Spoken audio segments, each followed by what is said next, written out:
Pakistan cricket team کے world cup squad کا اعلان ہوا تو سوچا آج ذرا اس پر بات کر لی جائے اور یہ جائزہ لینے کی کوشش کریں کہ کیوں کر ہم آہستہ آہستہ کرکٹ میں مزید گراوٹ کا شکار ہو رہے ہیں۔ ویسے تو میرے خیال سے کبھی بھی Pakistani team as a unit بہت تگڑی ٹیم نہیں رہی، البتہ بڑے پلیئرز خصوصاً بالر ضرور پیدا کیے ہیں جس وجہ سے زیادہ تر میچز بھی ہم بالنگ کے بلبوتے پر ہی جیتے رہے۔ بیٹنگ کے حالات تو پہلے بھی کبھی سازگار نہیں رہے، اور اب یہ ہوا ہے کہ پچھلے 5-7 سالوں میں جتنی تیزی سے کرکٹ بلے بازوں کی گیم بنی ہے اس سے ہمارا بیٹنگ سٹرکچر مزید ایکسپوز ہو گیا۔ پہلے تک تو یہ تھا کہ ون ڈے کرکٹ میں 260 رنز بنا لیے اور بالرز ارلی وکٹس لے کر دوسری ٹیم کو روک لیا کرتے تھے۔ T20 میں آپ 160 رنز کر کے بھی جیت لیتے تھے، لیکن اب ون ڈے کرکٹ 350 پلس اور T20 200 پلس والی گیم بن گئی، اور اس لیے آہستہ آہستہ ہمارا بیٹنگ لائن اپ دوسری ٹیموں کی نسبت کمزور ہوتا دکھائی دے رہا ہے۔ آج کی گیم پاور ہٹنگ کی گیم ہے، اٹیک کرنے کی گیم ہے، اور ہماری حالت یہ ہے کہ ورلڈ کپ اسکواڈ میں جو ہم نے پاور ہٹرز دی ہیں وہ ہیں سائم ایوب، اعظم خان اور عثمان خان۔ گویا ٹیم کو تیز رنز بنا کر دینے کی ذمہ داری ان کاندھوں پر ہے۔ پورے سسٹم میں یہ 3 کھلاڑی بیسٹ ہٹرز ہیں ہمارے پاس جو ورلڈ کپ کے لیے چنے گئے ہیں، اور یہ چیز میرے خیال سے ہمارے پورے کرکٹ سرکل کے دیوالیہ پن کی نشاندہی کر رہی ہے، کیونکہ یہ 3 کھلاڑی کسی بھی اچھے ڈومیسٹک سسٹم میں بھی فٹ نہیں آئیں گے، بلکہ یہ پڑوسی ملک میں IPL ہو رہی ہے، آئی ایم شیور یہ تینوں پلیئرز اول تو پک ہی نہیں کیے جائیں گے، اور اگر کوئی کر بھی لے گا تو یہ آپ کو بینچ پر بیٹھے ہوئے نظر آئیں گے۔ آپ صرف باقی ٹیمز کے ہٹرز دیکھ لیں اور انہیں دیکھ لیں تو آپ خود سمجھ آئیں گے کہ اس شعبے میں ہم کہاں کھڑے ہیں۔ لوگ اس پہ سلیکشن کی بات کرتے ہیں، تنقید کرتے ہیں، لیکن میرے خیال سے یہ سلیکشن سے زیادہ سسٹم کا مسئلہ ہے، کیونکہ پچھلے کافی عرصے سے ہم تیز کھیلنے والے بلے بازوں کو ڈھونڈ رہے ہیں، لیکن پورے سرکل میں آپ ایک لڑکا دکھا دیں جو پاور ہیٹر ہو اور پراپر پلیئر بھی ہو، بلکہ ہمارے پاس ہیٹرز ہیں ہی نہیں۔ ہمارے پاس صرف سلاگرز ہیں جنہیں ہم ٹلر یا ٹلر کہتے ہیں، وہی گلی محلے میں ٹیپ بال کھیلنے والے لڑکے پروفیشنل کرکٹ تک پہنچتے ہیں تو وہ اسے بھی ٹیپ بال کی طرح ہی ہر بال پر بس بلہ گھمانے کو ہی ہیٹنگ سمجھتے ہیں۔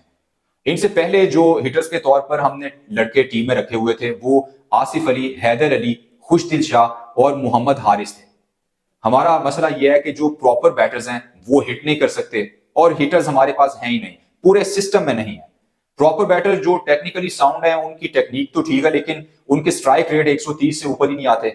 اب ویسے تو وائٹ بال کرکٹ اور خصوصاً T20 کرکٹ میں اینکر کا رول ہی ختم ہوتا جا رہا ہے، لیکن اگر کسی ٹیم کے پاس ہے بھی تو وہ ایک ہی پلیئر ہوتا ہے، لیکن ہمارے پاس ٹیم میں 3 پلیئرز اینکر رول والے ہوتے ہیں۔ حالانکہ اب آج کی کرکٹ میں 7 کے 7 بلے باز ہٹرز ہوتے ہیں جن میں سے ہر کوئی اکیلا بھی میچ جتوا سکتا ہے، اور ہمارے پاس ٹیم میں کوئی ایک بھی بلے باز ایسا نہیں ہے جو اگر ایک اوور میں 20 رنز چاہیے ہوں اور وہ کریز پہ ہو تو ہمیں امید ہو کہ وہ کر لے گا۔ ہمیں یہ ماننا ہوگا کہ جس طرح کی وائٹ بال کرکٹ ہو چکی ہے اس کے معیار کے بلے باز ہم پیدا ہی نہیں کر رہے، اور شاید اسی لیے جب یہ پلیئرز 2 اچھی شاٹس غلطی سے کھیل لیتے ہیں تو ہماری امیدیں جاگ اٹھتی ہیں کہ شاید یہی وہ کوہ نور ہے جس کی ہمیں تلاش ہے، اور اس سے یہ بھی ہو رہا ہے کہ ہم اناڑی لڑکوں کو اوپر لے کر آ جاتے ہیں اور ان کے کریئر بھی خراب ہو جاتے ہیں۔ وہ ابھی اس میدان کے لیے تیار ہی نہیں ہوتے جس رنگ میں انہیں اتار دیا جاتا ہے، اور نتیجتاً پچھاڑ دیے جاتے ہیں جس سے ان کا پورا کریئر ہی ختم ہو جاتا ہے۔ تو یعنی اس ورلڈ کپ میں ہم 3 اینکرز اور 3-4 سلاگرز کے ساتھ جا رہے ہیں۔ دنیا کے 7 ہیٹرز کے مقابلے میں 3 اینکرز اور 3-4 سلاگرز ہیں ہمارے پاس۔ دوسرا ٹیم کا بہت بڑا مسئلہ یہ ہے کہ لڑکے ذہنی طور پر مضبوط نہیں ہیں، جس وجہ سے اعتماد کا فقدان نظر آتا ہے، اور کھیل تو چاہے جو بھی ہو وہ مضبوط ذہن، پورے اعتماد ذہن سے ہی کھیلا اور جیتا جاتا ہے۔ میرے خیال سے کھلاڑیوں کی جتنی کھیل کی ٹریننگ کی ضرورت ہوتی ہے اتنی ہی یا شاید اس سے زیادہ ذہنی گرومنگ کی بھی ضرورت ہوتی ہے۔ لڑکوں کی باڈی لینگویج یہ بتا رہی ہوتی ہے کہ جیسے انہیں خود بھی یقین نہیں ہے کہ وہ جس مقام پر پہنچ گئے ہیں اس کے وہ اہل ہیں۔ وہ جو شارٹس کھیل رہے ہوتے ہیں ان میں پوری کنوکشن نظر نہیں آتی، جیسے اس پر انہیں بھی ٹھیک پتا نہیں ہے کہ وہ کیا کرنے والے ہیں۔ اعتماد پرفارمنس پر کیسے فرق ڈالتا ہے اس کی ٹیم میں ہی ایک مثال ہے، اور وہ ہے ایک ہی لڑکا نظر آتا ہے، فخر زمان، جو نڈر ہو کر کھیلتا ہے۔ حالانکہ اس کے پاس بھی گیم کی ایکسپرٹیز نہیں ہے، سلاگر ہے وہ بھی، لیکن اس کا پورے اعتماد ہونا اس سے پرفارم کروا دیتا ہے۔ ایون ہمارے جو سٹار کرکٹرز ہیں میدان میں کنفیوز نظر آتے ہیں۔ آپ بابر اعظم کو دیکھ لیں، اتنا بڑا پلیئر بھی اگر ڈرا ہوا نظر آئے گا، اس کی باڈی لینگویج ڈیفینسو ہوگی، تو پھر باقیوں کا کیا حال ہوگا؟ کیونکہ ایکسپرٹ ہونا آپ کو اعتماد دیتا ہے، اور اگر ایکسپرٹس ڈرے سہمے کریز پر نظر آئیں گے تو باقیوں کا تو پھر ویسے ہی ڈرنا بنتا ہے۔ کھلاڑیوں کی شکلوں سے نظر آ رہا ہوتا ہے کہ وہ دوسروں سے مرعوب ہو رہے ہیں۔ مجھے یاد ہے وراٹ کوہلی کے سامنے ہمارے لڑکوں کی باڈی لینگویج ایسی تھی کہ جیسے یہ اسے بہت مہان یا کرکٹ کا بھگوان ہی سمجھے ہوئے ہیں. بات یہ نہیں ہے کہ آپ کسی کی عزت نہ کریں، مسئلہ یہ ہے کہ جب آپ اپنے مخالف کو پہلے ہی بھگوان سمجھ کر بیٹھے ہوئے ہیں تو آپ اس سے مقابلہ کیا کریں گے؟ آپ انہیں ایسے دیکھ رہے ہیں کہ جیسے بچہ چاند کو دیکھ رہا ہو. مطلب آپ خود بابر اعظم ہیں اور آپ کسی دوسرے سے مروب ہوں، تو اس کا مطلب کیا ہے؟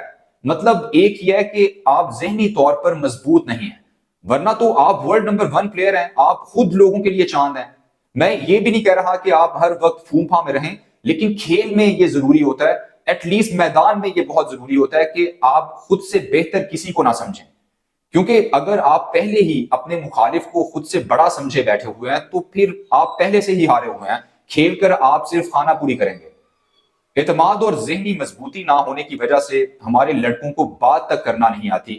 آپ پوری دنیا کے کھلاڑیوں کو سن لیں، ان کی بات سے آپ کو محسوس ہوگا کہ ایک تو وہ پراپر گیم اویئرنس رکھتے ہیں اور دوسرا خود پر اعتماد بھی ہے انہیں. لیکن ہمارے لڑکے بات تک کرنا جانتے. لوگ تو انگلش کی بات کرتے ہیں، میں تو کہتا ہوں کہ انہیں اردو میں بھی بات نہیں کرنی آتی، اپنی بات کنوے کرنا نہیں آتی. اور جہاں تک انگلش کی بات ہے تو آئی تھنک کہ اگر سائیکولوجیکلی ہم یہ دیکھیں تو یہ کمی بھی آپ کا کانفیڈنس لوز کر سکتی ہے کہ آپ اس زبان سے بالکل ہی ناواقف ہیں جس کے ذریعے آپ نے کمیونیکیٹ کرنا ہوتا ہے. آپ نے دوسری ٹیموں کے ساتھ بات کرنی ہوتی ہے، امپائرز کے ساتھ بات کرنی ہے، پوسٹ میچ پریزنٹیشن میں آپ نے بات کرنی ہے، پریس کانفرنس آپ کو کرنی پڑتی ہے. تو یہ تو بہت عام فہم بات ہے کہ جب آپ کو کسی ایسے بندے سے بات کرنی پڑ جائے جس کی زبان سے آپ واقف نہیں ہیں تو آپ اس صورتحال سے بچنے کی کوشش کریں گے. آپ اس صورتحال سے کتراتے ہیں، بلکہ میرے خیال سے اس کا نقصان آن فیلڈ بھی ہو سکتا ہے. جب آپ اپنی بات آن فیلڈ امپائر کو ہی نہ سمجھا سکیں یا سمجھ سکیں تو پھر کیا ہوگا؟ آپ کو یاد ہوگا وراٹ کوہلی کے چھکے پر جو 9 بال دی گئی تھی جس سے پاکستان وہ میچ ہی ہار گیا تھا، اس میں بابر اعظم کا احتجاج بہت سالڈ نہیں تھا، نہ ان کی باڈی لینگویج بہت مثبت تھی. یہ اس لیے بھی ہو سکتا ہے کہ جب آپ ان سے ٹھیک سے کمیونیکیٹ ہی نہیں کر سکتے، جب آپ اپنا مدعا ہی نہیں پیش کر سکتے تو آپ کیا کریں گے؟ بالنگ ہم ڈپارٹمنٹ کو دیکھیں تو بالنگ کے حالات بھی بہت آئیڈیل نہیں ہیں. کوئی بالنگ آل راؤنڈر جو پیس ہے ہمارے پاس نہیں ہے، کوئی لیگ سپنر پرفارم نہیں کر رہا. اور خدا جانے شاداب خان کیوں ٹیم میں ہے، کیونکہ نہ تو اسے سپنر کہا جا سکتا ہے اور نہ ہی بیٹر. میرے خیال سے شاید فیلڈر کے طور پر وہ ٹیم میں ہو سکتا ہے کیونکہ یہی ایک کام ہے وہ جو ٹھیک کر لیتا ہے. اگر کوئی پلس پوائنٹ ٹیم کا ہے تو وہ پیس اٹیک ہے. عامر کے آنے سے اس میں مزید بہتری آئی ہے. ہاں، Imad Wasim is a left arm spinner ایک اچھا اضافہ ہے. تو ہمیشہ کی طرح اس بار بھی اگر ہم جوڑ کا کھیل کھیل پائے تو وہ بالنگ پر ہی منحصر ہوگا، کیونکہ بیٹنگ کے شعبے میں ہمارے حالات بہت شدید پتلے ہیں. لیکن اب دنیا جس قدر ہٹنگ کرنے لگی ہے، یہ ہمارے بالرز کے لیے بھی آسان نہیں ہوگا کہ کسی دوسری ٹیم کو 160 170 تک روکیں، کیونکہ ہم اتنے ہی چیز کر سکیں گے. اس سے اوپر اگر سکور گیا تو سمجھے میچ بھی گیا.